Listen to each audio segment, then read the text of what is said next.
Investors have high expectations for Bayer CEO Marijn Dekkers. Less than a year into his tenure, shareholders are anticipating big changes at the iconic German company.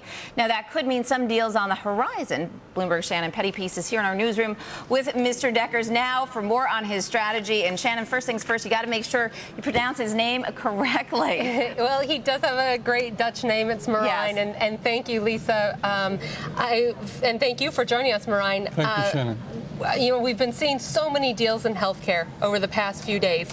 What's your thoughts on all of this consolidation going on in the industry for Bayer? Would you consider a merger of equals for your healthcare company?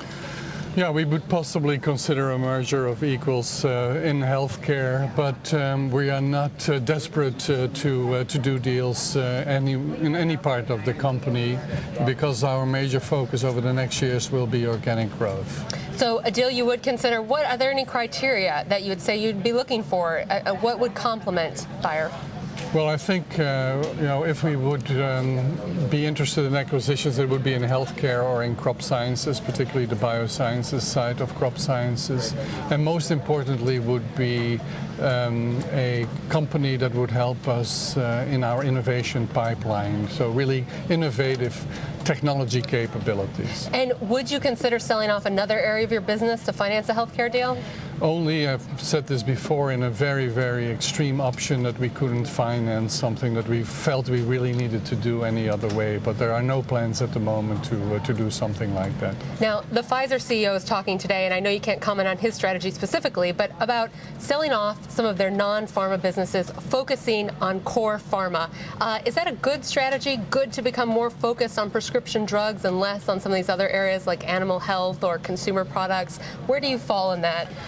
Well, we fall on the other extreme of that. We like diversification in Bayer. We have healthcare, and there we are relatively diversified between pharma and consumer care. And then we have crop sciences and material sciences. So we are really a very diversified company, all with chemistry and biology as the central theme for our products, but with three very different end markets.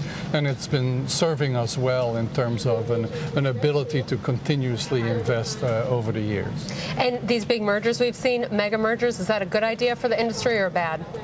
Well, I think it all is a matter of price. I think if one company needs to pay a big premium for another company, it's hard to gain that premium back for your shareholders. It gets harder. Yeah. And therefore, I think that the real big mergers would be more likely to be mergers of equals than one putting a lot of money down for another. Well, Marijn, thank you so much for your thoughts on that.